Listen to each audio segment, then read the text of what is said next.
Orar.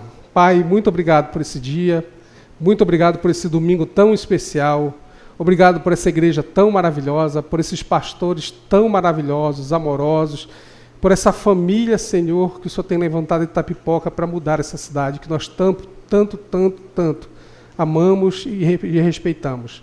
Obrigado por todo o mover que o Senhor tem feito e nós cremos que o futuro será ainda mais, será maravilhoso, será, Senhor, incontável de bênçãos nessa cidade. E eu sei que Tu tens grandes planos para esse lugar. Eu te agradeço em nome de Jesus. Amém. Eu quero falar com você, já que nós estamos falando com amor, nós começamos com uma declaração como essa. Eu posso até fazer uma poesia, se vocês quiserem. Eu não planejei isso, não falei nas outras, mas eu posso bolar uma poesia. Ou nós podemos passar adiante. Eu não vou perguntar o que vocês preferem, porque vocês vão dizer a poesia e eu não fiz poesia. Mas, já que nós estamos falando sobre o amor, eu quero então falar com vocês sobre o amor, diga comigo, o amor incondicional de Deus para todos. Amém? Então eu quero falar com você, eu quero começar com um versículo que eu sei que você já decorou e você sabe de qual, que é João 3,16, a versão que nós estamos lendo é a nova versão transformadora, tá? Diz assim: porque Deus amou tanto o mundo que deu o seu Filho único, para que todo que nele crer não pereça, mas tenha vida eterna. Deus nos amou de tal maneira, de uma forma tão intensa, de uma forma tão poderosa, que Ele deu o seu único Filho para morrer por mim e por você. E eu quero dizer o seguinte, essa palavra ela é para todos nós. Ela talvez, e esse é um versículo-chave de toda a Bíblia, se tem um versículo que representa tudo que a Bíblia é, e tudo que a palavra de Deus é, e tudo que Deus acredita, esse versículo está contido em João 3,16. Ele é o plano máximo, ele é o ápice de tudo que Deus tinha para nós. Porque Deus amou o mundo, amou você, me amou de tal maneira, de uma forma incompreensível e grandiosa, que Ele deu o seu único Filho para morrer e nos salvar. E talvez você tenha acabado de converter, ou talvez você ainda não conheceu Jesus. Mas talvez, assim como eu, você pode talvez ter 28 anos de idade, né? Embora é uma conta que não vai fechar, é uma matemática muito complicada para eu te explicar, mas embora eu tenha 28 anos, eu tenho 42 anos de evangelho. Não tente fazer, é uma matemática complicada, nós vamos levar muito tempo para explicar isso, né? Nós temos... A gente converteu, eu tinha 2 anos, 3 anos, por aí. Mais uma conta que você não deve fazer. Então, embora talvez tenha tanto tempo, talvez você se identifique com aquele crente que já está na igreja há muito tempo. E talvez você tenha passado por algumas tribulações e algumas crises. Eu me lembro de um tempo da minha vida que eu comecei a passar por uma crise diante da igreja. Nós temos sempre os mesmos princípios e nós acreditamos na palavra de Deus, ela é imutável. Mas é claro que, como tudo na vida, nós trocamos de roupas. Às vezes nós trocamos a cor da parede, às vezes nós trocamos as cadeiras, botamos forros, trocamos de prédio, às vezes a gente faz uma reforma, nós mudamos conceitos sem mexer em princípios. Mas talvez, por esses ciclos que a gente tenha passado, eu entrei em uma crise. Por quê? Nós estamos desde 82 na igreja. Não faça conta, por favor. Desde 82. E a nossa igreja, eu lembro que o início dela, lá em Santarém, ela era mais ou menos um pouco depois de onde está o batente. Contando com palco, contando com tudo, ela era, assim, eu acho que um pouco depois. E a igreja, ela teve vários crescimentos. Ela esticou para o lado, esticou para trás, depois esticou de novo, depois comprou mais um terreno e foi crescendo. E aí a central foi ganhando uma proporção muito grande de prédio. Mas nós passamos por muitos ciclos de mudança. Nós já tivemos o ciclo, por exemplo, de que tudo era do diabo. E eu me lembro de um tempo que os irmãos queimavam as roupas, e queimavam porque aquilo era dedicado ao diabo. Nós passamos por esse ciclo. E dependendo da marca, aquela marca era oferecida ao diabo. E aí foi o mutirão da igreja para fazer fogueira para queimar as camisas. Entendeu? Nós passamos, por exemplo, do ciclo da intimidade. Nós tivemos um ciclo para a intimidade. Sabe aquelas canções que só a introdução é 15 minutos e o primeiro estrofe vai para 30? Né? Começava o culto num horário, 4 horas depois a gente tinha acabado a primeira música. O ciclo da intimidade, das músicas que vou pegar a sandalinha, vamos andar na sandalinha. Nós passamos por esse ciclo. Nós tivemos ciclos, por exemplo, de juventudes. Nós tivemos ciclos de cura interior e libertação. A nossa igreja, ela sempre está aprendendo e sempre está evoluindo. E por causa dessas mudanças e ciclos, eu passei por uma crise. Eu comecei a me empolgar com as coisas. E eu lembro que eu era, sabe, tudo abrilhantava os olhos, tudo era legal, tudo era legal. E, assim, eu não sei se eu falei isso nos outros cultos, mas eu entrei por uma crise interna dentro de mim. Porque eu comecei a não ver muito sentido em muita coisa. Eu comecei a ficar, mas por que a gente faz isso mesmo, hein? Por que a gente está fazendo isso aqui? Sabe, eu sei que existem muitos pastores e teólogos que questionam muito o livro de Eclesiastes. Eu acho importante, se não fosse importante não estava na Bíblia. O fato é que Salomão passou por uma crise. Olha, Salomão era filho de Davi, um grande rei, que embora tivesse pecado, tivesse errado, mas era um cara muito inteligente, era um cara muito sábio, é um cara que revolucionou Israel. O cara era diferenciado, Davi era um cara diferenciado. Salomão, ele entrou na vibe do pai, de uma certa forma. Você acha que Salomão escolheu a sabedoria porque ele acordou um dia e disse, nossa, uau, sabedoria. Quando Deus pergunta a Salomão o que ele queria, e Deus diz, olha, escolhe o que tu quiser, o que você quiser eu vou te dar. Salomão fez a escolha da sabedoria. Mas você acha que isso veio da onde? O cara cresceu num lar onde se temia a Deus, onde se tinha Deus como padrão. Como adorar a Deus, amar a Deus. Davi foi o cara que começou a instituir coisas dentro de Israel. Davi foi o cara que puxou a linha para o movimento da adoração, que rompeu certos costumes da época. Davi dançava, Davi entrava como profeta, Davi entrava como... Davi era um cara diferenciado. E claro que Salomão tinha um bom exemplo. Salomão não chegou na conclusão que chegou à toa. Agora, o cara mais sábio do mundo entrou numa crise. De tantas mudanças, de tantos ciclos, de tantas coisas, Salomão entrou numa crise. E começou a questionar, a dizer, o que eu estou fazendo aqui? Por que eu estou fazendo o que eu estou fazendo? Tudo bem, a gente pulando para o final do livro de Eclesiastes, a gente vai ver que Salomão se encontrou. Disse, tá, Deus, eu entendi, é por ti, tudo bem. E eu entendo Salomão, porque de uma certa forma eu entrei numa crise. Sabe, mudanças e os ciclos e tudo acontecendo, a gente entra na crise. Então, se você é um crente de 28 anos, talvez você vai se identificar com isso. E sabe de uma coisa?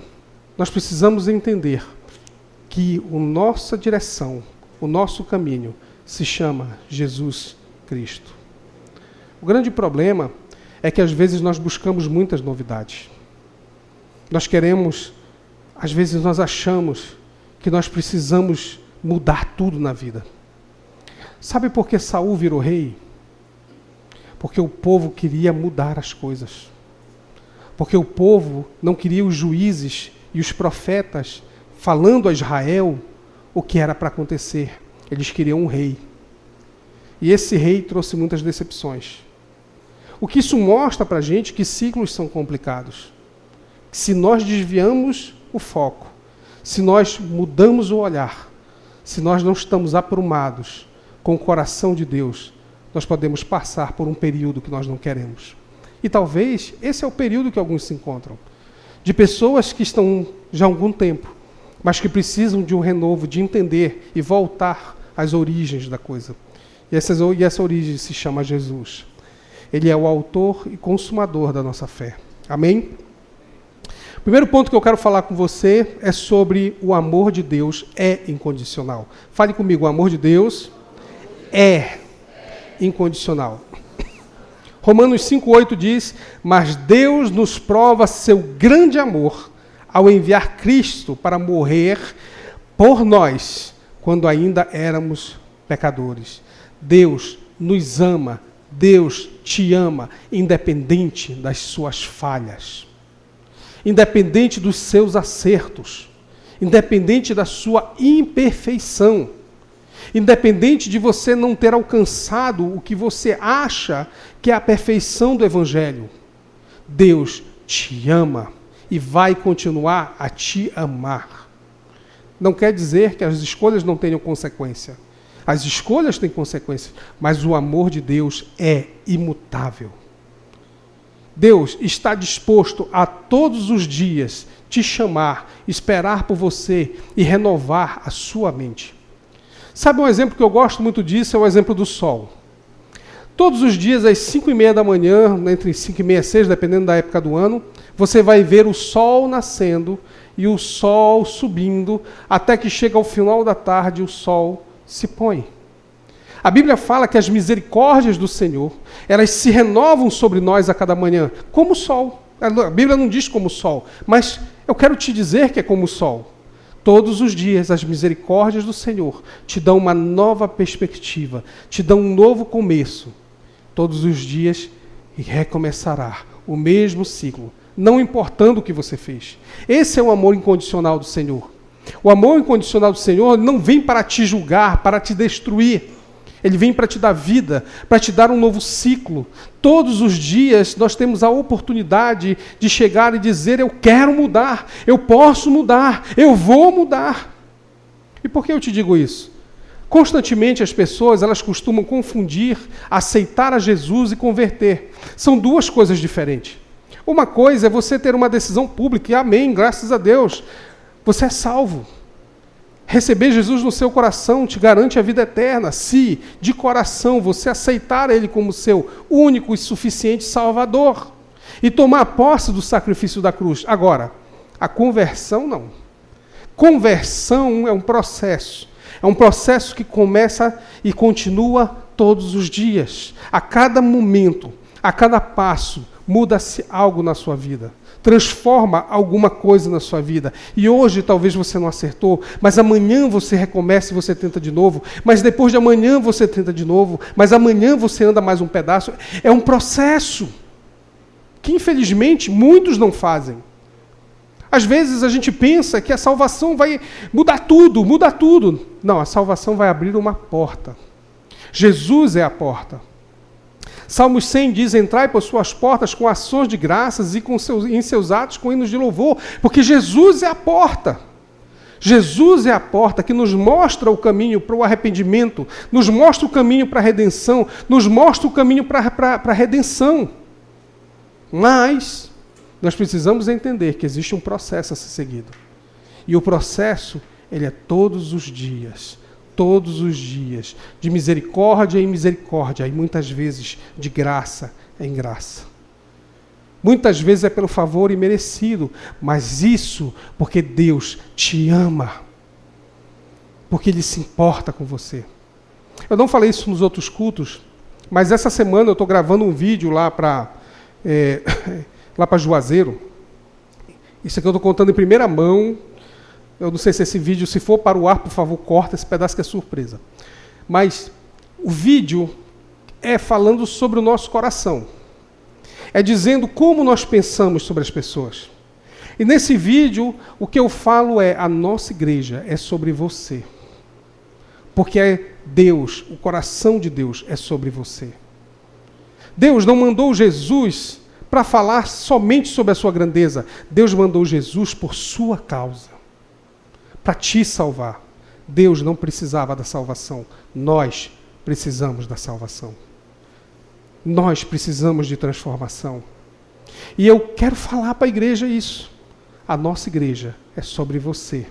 A nossa igreja é tudo sobre você. É o amor de Deus sobre sua vida. É a compaixão do Senhor sobre a sua vida.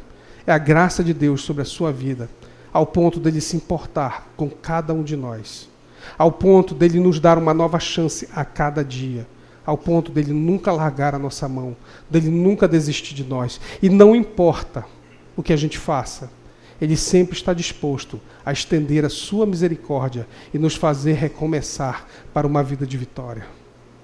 Então diga assim: Deus me ama ao ponto do seu amor ser incondicional sobre a minha vida. C.S. Lewis diz: Ele nos ama não porque nós somos amáveis, mas porque Ele é amor. Deus, Ele não tem amor, Deus é amor. Diga comigo: Deus é amor. O segundo ponto é Jesus como nosso maior presente. E eu quero que você me ajude com isso. Nós vamos ler de novo João 3,16. Na verdade, eu gostaria de pedir desse maravilhoso coral para você ler João 3,16. Tudo bem? Então vamos lá. Mas assim, você faz com bastante fé, tá bom, gente? Vamos lá. Porque Deus amou, que deu seu Filho.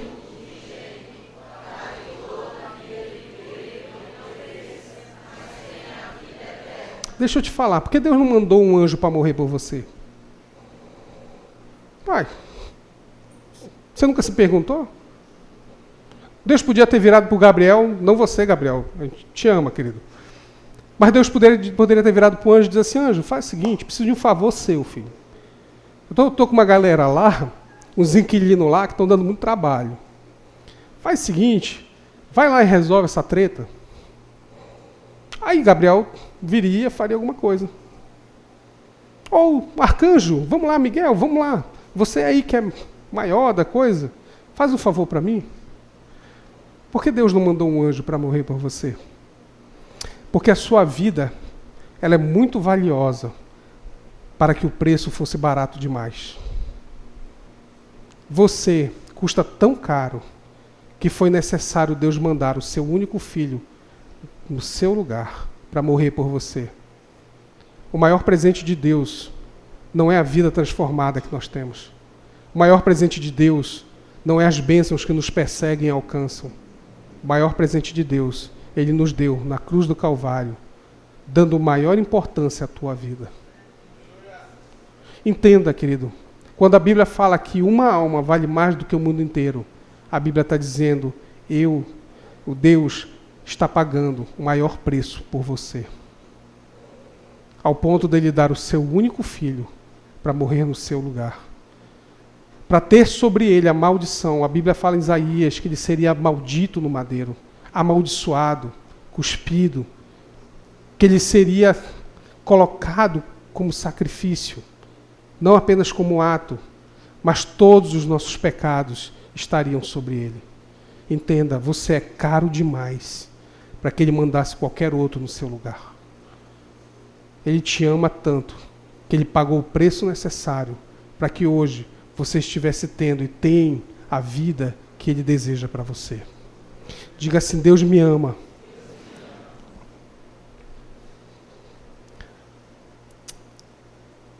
Max Lucado tem uma frase muito forte que diz, nenhuma falha é grande demais para o amor de Deus. Nenhuma distância é longa demais para que ele não possa alcançar. Não importa o que você ache que seria pesado para Deus, porque Ele já deu o maior preço por você. O terceiro ponto que eu quero falar com você é o convite de Deus para um descanso e a paz. Mateus, capítulo 11, versículo 28 diz, venham a mim todos vocês que estão cansados e sobrecarregados, e eu lhes darei descanso. E eu tenho um exemplo que eu gosto muito de falar, que imagine que você tem um barquinho, e você está no barquinho, você está no controle desse barquinho. E você está com o barquinho ancorado no cais. As cordas estão lá, amarradas para que o barco não vá embora. Mas as ondas começam a trepitar e por algum motivo você diz, as cordas estão aqui, eu vou soltar um pouquinho. O barco está muito amarrado. Vamos ver se ele balança um pouco as ondas. E ele vai e ele tira as cordas daquele mastro. Ok, o barco vai dar uma balançada e ele vai começar a andar um pouquinho para um lado. Você diz, o barco está indo embora. E você puxa lá, pega e meio que, se você for musculoso igual eu, porque eu sou musculoso, eu só tenho músculo no lugar errado, eu estou colocando no lugar. Você pega e você começa a balançar, você faz um pouco de força e aí você traz de volta para o caixa. Aí, que legal, eu trouxe de volta, puxa, deixa eu botar ele aqui um pouco. Mas você diz, sabe de uma coisa, eu acho que esse nó está muito apertado, né? O barco, coitado, o barco foi feito para andar. Eu vou soltar mais o barco aqui, vou soltar. Mas as ondas estavam mexendo mais um pouco. E o barco andou mais um pouco para o lado. E aí você Puxa, está andando, eu vou pegar a corda, mas já está um pouco longe, e você tem que se apoiar, e você vai, e pegou e começa a fazer força para trazer o barco de volta, mas, cara, você trouxe de volta com muito esforço. Puxa, mas... Ai, está pesado. Está pesado. Mas amém, você trouxe o barco de volta. A ideia é que cada vez que você solta e a maré começa a balançar, aquele barco vai andando um pouco para o lado. Vai chegar um ponto nessa história que, mesmo que você se esforce e se estique, o cais ficou um pouco longe. Vai ser inevitável você ter que pular na água. Vai ser inevitável, porque o barco se afastou. E eu não sei se você já nadou arrastando alguma coisa dentro d'água. Eu já fiz isso. Eu já nadei com o braço puxando, na verdade era um rapaz que estava se afogando, e tinha um arrasto da água e meu braço chegou muito cansado. Foi uma experiência ruim, porque eu já estava cansado que ele queria me afogar, porque ele estava tentando se salvar. Eu ainda tive que arrastar, puxa, eu cheguei, os braços, nossa, estava pesado demais. E você imagina que aquele barco tem um arrasto e você está lá. Chegou, está tudo bem, conseguimos lá. Olha aí, está vendo? Consegui trazer de volta. Só que, às vezes, esse barco se desprende para valer. E esse barco, as ondas começam a balançar e elas começam a ficar mais perigosas, mais cansativas. E chega um ponto que o barco vai tão longe, que você já não consegue alcançar o barco. Sabe, às vezes é assim com a nossa vida. Todo grande buraco, toda grande cratera, começou muitas vezes com um pequeno furo. Foi um pequeno furo. Ninguém viu. Não teve consequências. Foi fácil. Não. Resolve. Vou esquecer. Só que aí vem a água e ela começa a fazer um caminho naquela rocha. E o buraco aumentou mais um pouco, mas tudo bem, está aceitável, dá para voltar. Mas a água começa a aumentar. O perigo começa a ficar maior. Existem coisas que a gente faz que é fácil voltar. É fácil se arrepender. É fácil pedir perdão. Mas se a gente não cuidar, as coisas vão ficando cada vez mais pesadas e cansativas. Difícil de voltar. Muitas pessoas que às vezes falavam do Evangelho, muitas pessoas que às vezes eram fervorosas, tinham um pequeno furinho, não sabiam recorrer. Esse furo foi aumentando, ao ponto de não ter retorno. Mas nós vemos a palavra do Senhor em Mateus, que diz que se você está cansado, se você está sobrecarregado, existe uma solução. Que só existe uma solução. Para muitos, existe uma única solução.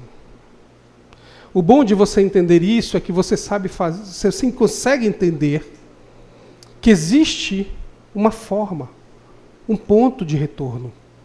Um ponto em que você pode entregar o que você tem e saber que o barco vai voltar. Que tem esperança. E esse nome é Jesus. A nossa incapacidade, ela não é a incapacidade dele. A nossa falta de força não é a falta de força dele. Apocalipse 3:20 é um versículo que marca muito. Na verdade, foi um dos primeiros que eu decorei na minha vida. E eu quero, não sei se você sabe disso, mas ele não é um versículo para aqueles que não conhecem a Jesus. Me marcou tanto, porque ele é um versículo para nós. E olha só o que ele diz. Eis que estou à porta e bato, e se alguém ouvir a minha voz e abrir a porta, eu entrarei e cearei comigo. Porque aceitar a Jesus é uma coisa, abrir a porta do seu coração para a transformação é outra. Quando Mateus 11 fala sobre o descanso, fala, olha, deixa eu ficar no barco. Deixa eu tomar conta do seu barco. Deixa eu arrumar sua casa. Me entrega a chave, abre a porta. Deixa eu fazer por você o que você não consegue. O movimento de muitas vezes tirar a corda do cais, às vezes são nossas emoções. É o que nós sentimos. São as nossas mágoas, são as nossas decepções. A nossa maneira aventureira de viver a vida, de experimentar, que muitas vezes vão levando o barco para longe, mas Jesus diz, você não precisa. Deixa eu fazer por você. Venha a mim, todos vocês que estão cansados e sobrecarregados, onde o peso não está dando para suportar, ou até se for um peso leve, mas troca comigo. Deixa eu te aliviar. Deixa eu tomar conta do barco. Porque Jesus não tiraria a corda do cais. Nós precisamos entender que há descanso no Senhor. Nós precisamos entender que há conforto no Senhor. Que há esperança no Senhor. E que Ele pode trazer o teu barco de volta para o cais.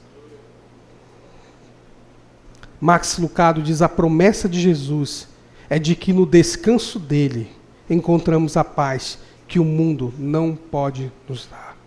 Não é sobre a nossa inteligência, não é sobre a nossa experiência, não é sobre o que nós sabemos ou o que nós não sabemos, é o amor.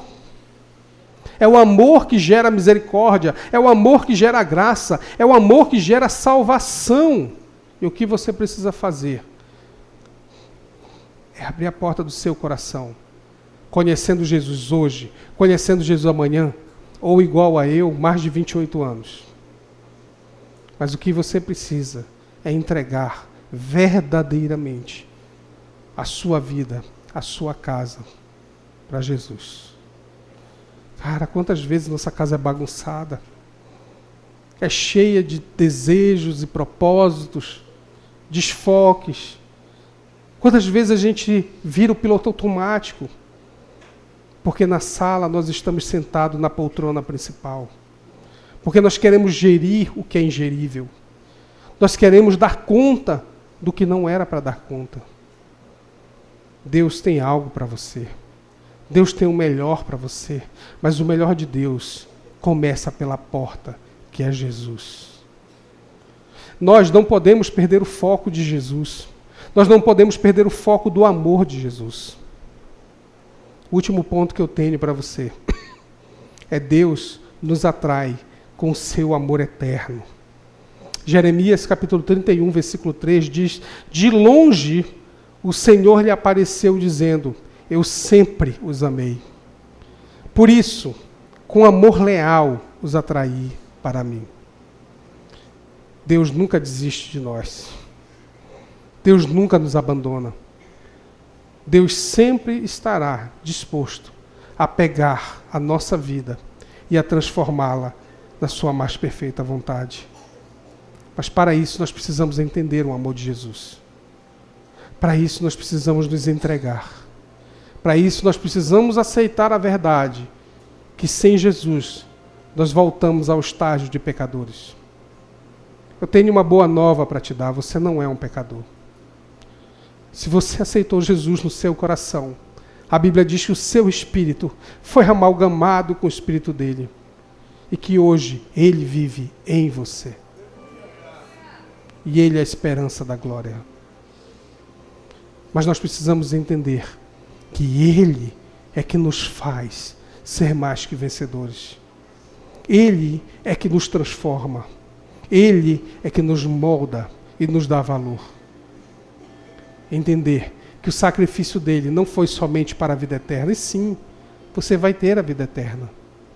Nosso prazo aqui um dia irá se esgotar, e depois disso virá o inevitável. E eu quero estar ao lado do meu Pai. Eu quero estar ao lado de Deus, assim como você. Mas a promessa dele não é só para esse dia. A promessa dele é que você viva o melhor dessa terra. A promessa dele é que você desfrute do melhor dessa terra. Que você possa ter uma vida abençoada. Que você possa servir a um propósito. Que você possa ser grandemente usado para levar luz à escuridão, levar salvação aos perdidos, levar esperança aos aflitos. O plano de Deus para a sua vida é muito maior do que o que você experimentou até hoje. Os olhos dele por você é muito maior do que você experimentou até hoje. Mas você precisa entender que nesse amor, ele te chama todos os dias e ele está à porta do seu coração, esperando que você faça um convite para ele entrar e fazer morada, e arrumar a sua casa e governar a sua vida, não pelos seus olhos, mas pela perspectiva da eternidade. C.S. Lewis diz: Deus, que nada precisa, nos amou e nos chama para amá-lo. Isso é o mistério da graça. Deus não precisa de nada, mas resolveu dar o seu tudo para nós. E eu quero terminar com essa frase de Max Lucado. O amor de Deus não conhece limites. Ele vai até onde for necessário para trazer seus filhos de volta para si. Querido, Deus te chama essa noite. Não importa se você converteu há muito tempo, se você converteu ontem, ou se você está prestes a fazer isso. Deus, de todas as formas, demonstrou uma vez o seu amor por você e demonstraria todos os dias para que você entendesse o tanto que você é importante para Ele, o tanto que Ele te ama e o tanto que Ele quer que você desfrute do melhor nessa terra.